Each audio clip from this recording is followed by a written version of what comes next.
Logo cedo eu comecei a ver que empreender era muito por demanda de terceiros. Então, por que que eu falo isso? Porque a partir do momento que eu vendi ingresso, mais pessoas me pediam outras coisas. DJs para tocarem nas suas festas, produção de eventos próprios. Então, esse ecossistema eu fui entendendo como criar muito cedo. Porque quando a demanda chega para você, é aí onde você tem que empreender.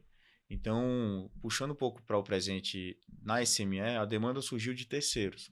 Então, a demanda surgiu de pessoas querendo cursos para como investir em startups. E não eu querendo criar algo do zero, inovador, para criar uma demanda, uma falsa demanda.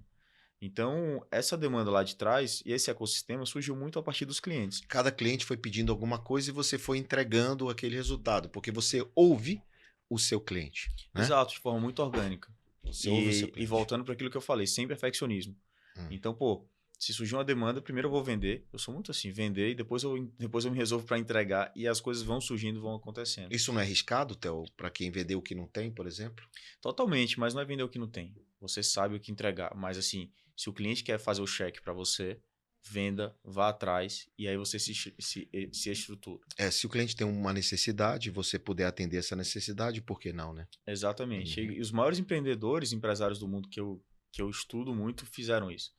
A demanda, chegou a demanda, eles foram atrás, executaram, mas não tinham tudo isso pronto no fundo. Você não precisa estar tudo pronto. Como você falou no começo, eu vejo muitos empresários querendo ter o melhor produto, a melhor coisa, a melhor estrutura, quando na verdade a melhor validação é que conta, né? E quantas startups que têm funcionalidades maravilhosas, incríveis, pô, são muito melhores que as maiores, mas até às vezes pelo excesso de funções, atividades, ela foge do foco. E aí o cliente não consegue entender. Então eu vejo muito empreendedor, principalmente quando a gente vai investir lá junto com o nosso fundo com a Bossa, que, cara, o cara faz tudo, mas termina que ele não tem um nicho, não tem um segmento e não foca. E aí ele não consegue extrair também o melhor da ferramenta.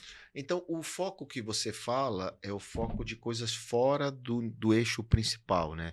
Porque quando você fala em fazer várias coisas, dá a impressão que é perder foco. Mas não, é em cima do eixo entretenimento, Sim. é em cima do eixo educação. Uhum. E vai só meio que pivotando e organizando ali em cima de um eixo único, né? É aquela história da fruta alta, fruta baixa.